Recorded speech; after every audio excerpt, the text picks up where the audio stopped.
8. februarja, na praznik slovenske kulture, sem stopila na pot kulturne dediščine po stedeh naših prednikov. Med hišami, ki skrivajo njihove zgodbe, sem uživala v razgledih, ki na vsakem koraku povezujejo sedanjost z našimi koreninami. Dobro jutro. Pot kulturne dediščine bom začela v Vrbi. Tukaj se je ob 8 odprla rojstna hiša Franceta Prešerna. Moj plan je bil pred 8 biti tukaj, pa sem bila 10 minut kasneje in moram reči, da je že majčkeno gužva. Ob vstopu v vas Vrba nas najprej pozdravi spomenik Francetu Prešernu, ki velja za odlitek prve kiparske upodobitve pesnika. Izdelan je bil leta 1865, zatem dolgo izgubljen in leta 1991 ponovno najden. Spomenik je bil odkrit 3. decembra 2000 ob 200-letnici Prešernovega rojstva. Ob vsaki od 5 osrednjih točk tega pohoda stoji steber, v katerem najdemo žig. Organizatorji so pripravili vodnik za pohodnike in razglednico za zbiranje žigov, tokrat pa so bili novost še lončki, v kateri si lahko na postajah brezplačno nalil čaj ali kavo.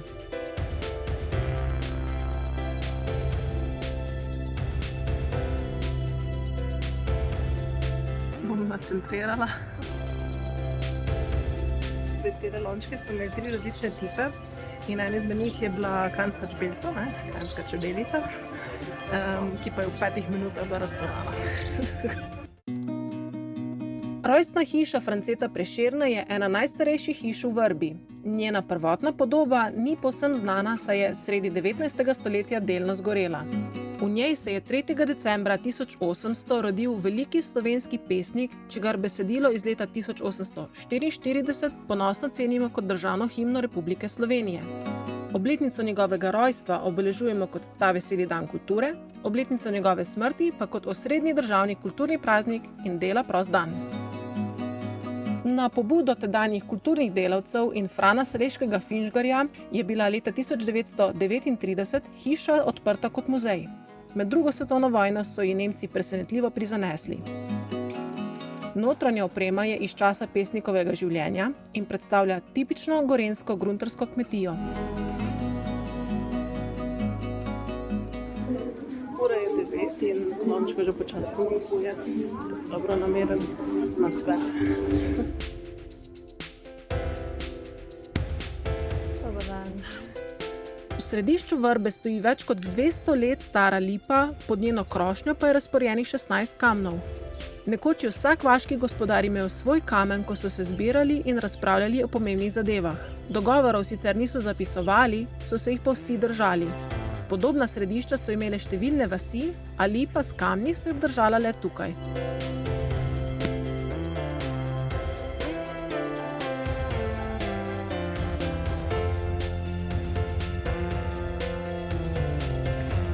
Pot kulturne dediščine je pohodniška pešpot po vaseh v občini Žirovnica v zavetju Stola.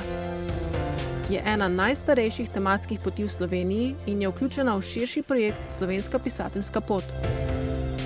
Je 10 km dolga krožna pot, ki ni zahtevna in je primerna za pohodnike vseh starosti. Vodi nas po poteh, cestah in čez pašnik, označena pa je s tablami, ki so nameščene v obe smeri, zato si lahko izhodišče in smer ogleda izberemo sami. Čupova rojstna hiša. Lotimo se lahko peš ali s kolesom, pa konec koncev tudi z avtomobilom, ampak če ste jo zmožni premagati aktivno, jeklene konjičke raje pustite na označenem parkirišču in se razmigajte. Če se na pohod odpravite 8. februarja, je dobro organiziran celoten dan. Na spletu lahko najdete vse pomembne informacije glede parkirišč, odpiralnih časov muzejev in bogatega spremljevalnega programa. Do železniške postaje Žirovnica je na voljo več vlakov, muzeji pa so brez vstopnin.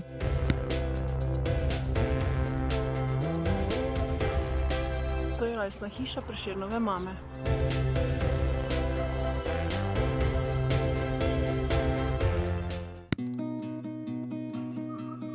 Leta 1797 se je v Žirovnici v premožnejšo družino rodil Matija Čop. Ja, pravilno sem naglasila. Priimek Čop je retroromanskega izvora in pomeni kožuh. Tudi Matija je svoj priimek zapisal z ozkim ojem, kar pomeni, da nas ga je večina izgovarjala narobe. Veljal je za enega najbolj izobraženih Slovencev tistega časa in je bil tesen prijatelj Franceta Prešerna, na katerega je imel velik vpliv. Začetki njegovega šolanja niso bili blesteči. Sicer je kazal nadarjenost, vendar mu je veliko težav povzročala nemščina, ki je bila takrat osrednji jezik v šolah. Ko se je zaradi Napoleonove vojske preselil nazaj domov, je lahko imel zasebne ure nemščine. Po tej pomoči je leta 1810 šolanje zaključil z odliko. Zatem pa se je naučil še 17 jezikov.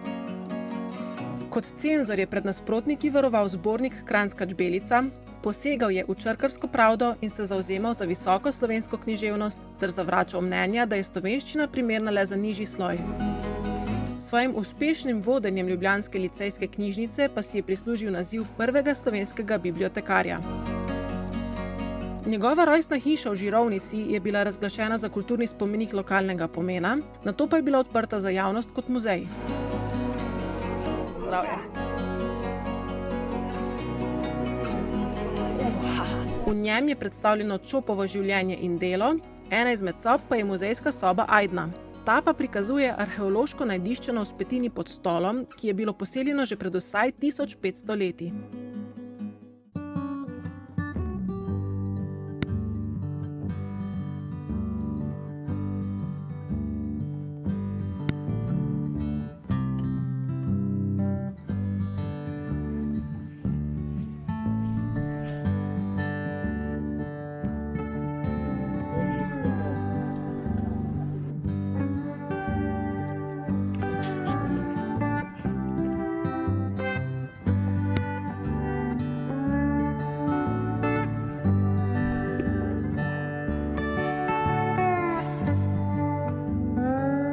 Dvajsetega maja 1734 se je na Breznici pri Žirovnici rodil slovenski slikar in čebelar Anton Janša.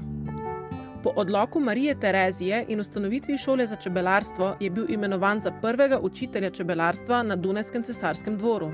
Dolga leta se je smelo čebelariti le po njegovih načelih, čebela kranjska sivka pa je po njegovi zaslugi zaslovela po celem svetu. Rekonstrukcija njegovega čebelnjaka na Breznici stoji na mestu, kjer je nekoč stala njegova rojstna hiša in kjer se je kot otrok od očeta učil čebelarstva. Svoje slikarske sposobnosti je kazal s poslikavanjem panjskih končnic s kranjskimi motivi z oljnimi barvami. Na pobudo Slovenije je Organizacija združenih narodov Janšev rojstni dan, 20. maj, soglasno določila kot Svetovni dan čebel.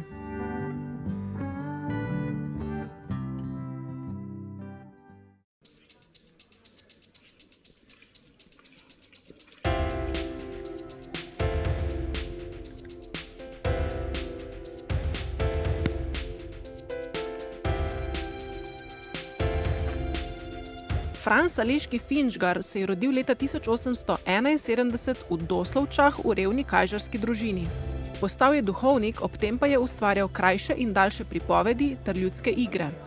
Njegovi najbolj poznani sta gotovo Pod svobodnim soncem in Študent naj bo. Bil je glasen zagovornik povezovanja vseh Slovencev med drugo svetovno vojno in odpora proti okupatorju. Leta 1939 je organiziral odkup in preureditev Prešernove rojstne hiše v muzej. Tudi Finžgarjeva rojstna hiša je danes muzej, gre za tipično kajžo, ki prikazuje čas pisateljeve mladosti po njegovem opisu. Na ogled so statve, na katerih je dedek tkal platno, in šivalni stroj, ki ga je kot prvi v fari in daleč naokrog imel Franov oče.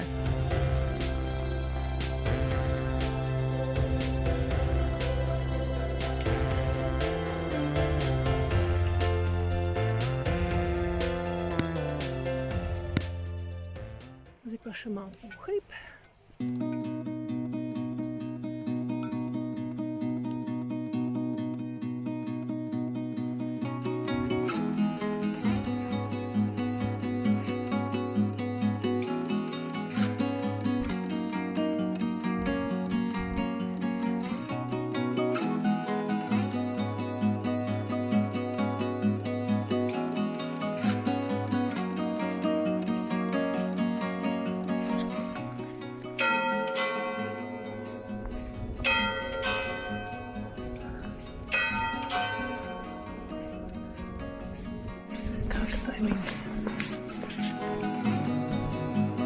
Cerkev svetega Klemena na Rodinah s pokopališčem in obzidjem uvrščamo med najlepše spomenike sakralnega stobarstva v tem delu Gorenjske. Njeni temelji so iz 11. stoletja, za nas pa je danes pomembna, ker je neposredno zraven njenega obzidja rojstna hiša Janeza Jalna, ki pa je tudi pokopan na tem pokopališču. No, pa ga je res ločil samo korak od zibelke do groba. Ajde, bomo še 3. Najmlajši od današnjih velikanov je Janez Jalen, rojen leta 1891 na Rodinah v številčni kmečki družini. Bil je duhovnik, pisatelj in dramatik, njegov učitelj in vzor pa je bil Franceleški Finžgar. Leta 1932 je napisal scenarij za prvi slovenski igrani film Triglavske strmine, njegovo najbolj znano delo pa je Bobri. Jalnova rojstna hiša prikazuje pisateljevo delo in življenje, je pa to hiša, v kateri še vedno živi njegov pranečak, ki je z Janezem preživel kar nekaj let in menda na vodenih ogledih pove marsikatero zanimivo zgodbo.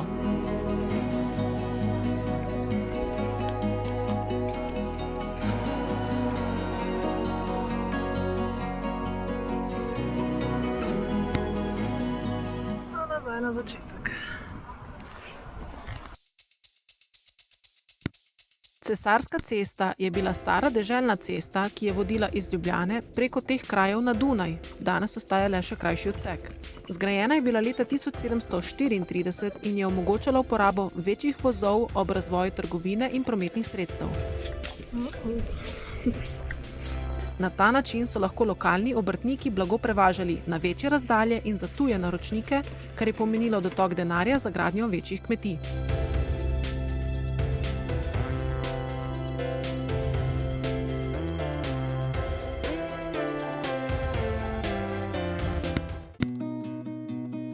Mnogi smo se v šoli učili Prešernovo pesnitev v njegovi domači vasi Vrbi, na koncu soneta Prešeren omenja še bližnjo cerkev svetega Marka. To je podružnična cerkev, prvič omenjena leta 1468, danes pa velja za kulturni spomenik državnega pomena. Združuje romanske temelje z gotsko strukturo in obsežnimi freskami, na žalost do danes ostajajo le fragmenti, notri pa sta 2 pozlačena baročna oltarja. Njen lesen strop je obnovljen, krita pa je s skodlami. Pred vhodom je vzidan doprsni kip nadškofa Antona Vovka, ki se je rodil leta 1900 v isti hiši kot 100 let pred njim France Prešeren.